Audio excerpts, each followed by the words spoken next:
Hello friends, આજે આપણે બનાવીશું પંજાબી છોલે ચણા. છોલે ચણા બનાવવા ખૂબ જ સરળ છે. તો ચાલો રેસ્ટોરન્ટ સ્ટાઇલ પંજાબી છોલે ચણાની રેસીપી જોઈ લઈએ. રેસીપી સારી લાગે તો લાઇક અને શેર કરજો. આવી જ બીજી નવી રેસીપી જોવા માટે મારી ચેનલને સબસ્ક્રાઈબ કરજો. પંજાબી છોલે બનાવવા માટે મેં 1 કપ છોલે ચણાને 7 થી 8 કલાક ગરમ પાણીમાં પલાળી દીધા હતા.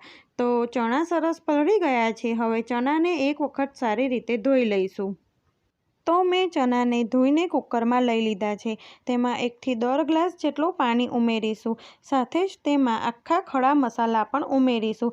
તો 1 નાનો ટુકડો તજ, 3 થી 4 લવિંગ, 2 નંગ ઇલાયચી, 7 થી 8 નંગ મરી અને અડધી ચમચી મીઠું ઉમેરી બરાબર મિક્સ કરી લઈશું. કુકરનું ઢાંકણું ઢાંકી લો ટુ મીડિયમ ફ્લેમ પર 5 થી 6 વિસલ કરી લઈશું. છોલે બફાય ત્યાં સુધી ગ્રેવી બનાવીશું. ગ્રેવી બનાવવા માટે મેં 2 મીડિયમ સાઇઝની ડુંગળીને લાંબી કટ કરી લીધી છે. 6 થી 7 કળી લસણ, 1 ઇંચ આદુનો ટુકડો અને મીડિયમ સાઇઝના 4 ટામેટાં લીધા છે. હવે એક કઢાઈ મૂકી તેમાં 2 ચમચી તેલ લઈશું. તેલ ગરમ થતાં તેમાં લાંબી સમારેલી ડુંગળીને ઉમેરીશું. ડુંગળીને ધીમા તાપે 3 થી 4 મિનિટ સાંતળી લઈશું. વચ્ચે વચ્ચે ડુંગળીને હલાવતા રહીશું જેથી ડુંગળી બરાબર શેકાય.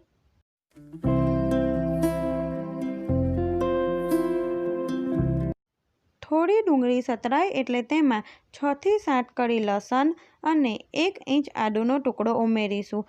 બરાબર મિક્સ કરી હજી 3 થી 4 મિનિટ ધીમા તાપે સાંતળી લઈશું.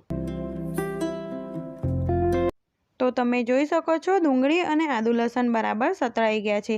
તો ગેસ બંધ કરી દઈશું અને ડુંગળી થોડી ઠંડી થાય પછી મિક્સરમાં પેસ્ટ બનાવી લઈશું.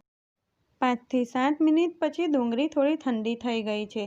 તો મિક્સરમાં તેની ગ્રેવી બનાવી લઈશું. ગ્રેવી બનાવતી વખતે પાણીનો ઉપયોગ કરવાનો નથી.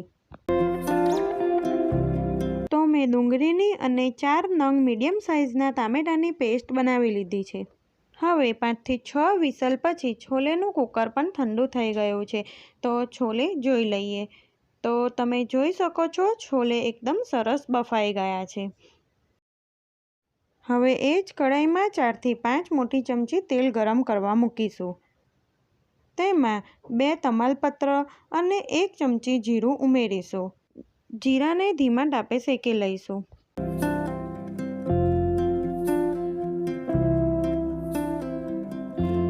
જીરું શેકાઈ જાય એટલે તેમાં ડુંગળીની પેસ્ટ બનાવીને રાખી છે તે ઉમેરીશું.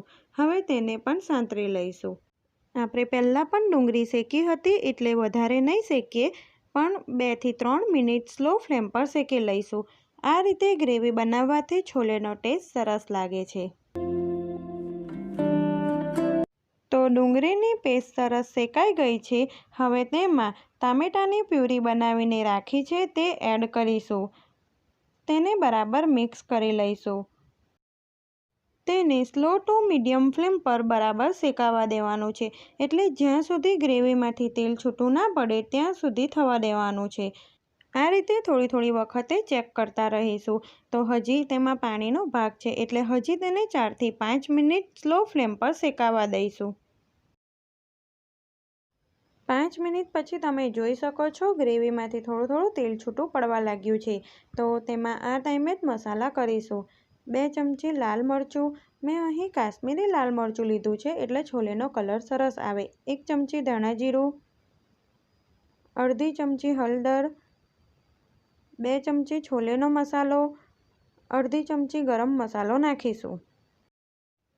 હવે બરાબર મિક્સ કરી મસાલાને સ્લો ફ્લેમ પર શેકી લઈશું.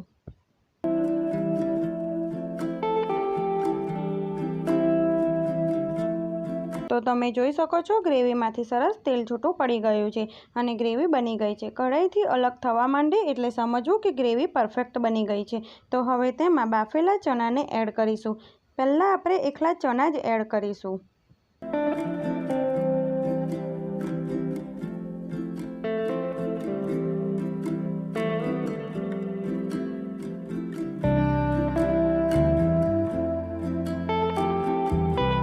બધા છોલે ઉમેરી ગ્રેવી સાથે બરાબર મિક્સ કરી લઈશું અને 2 થી 3 મિનિટ ધીમા તાપે થવા દઈશું. આમ કરવાથી છોલેનો ટેસ્ટ સરસ લાગે છે.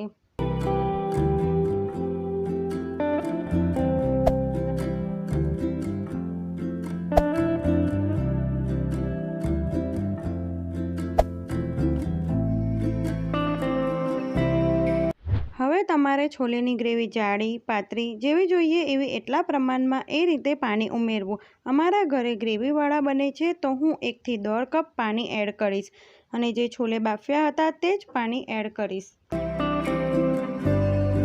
હવે સ્વાદ અનુસાર મીઠું ઉમેરીશું. છોલે બાફતી વખતે પણ તેમાં મીઠું ઉમેર્યું હતું એટલે તે રીતે મીઠું એડ કરો.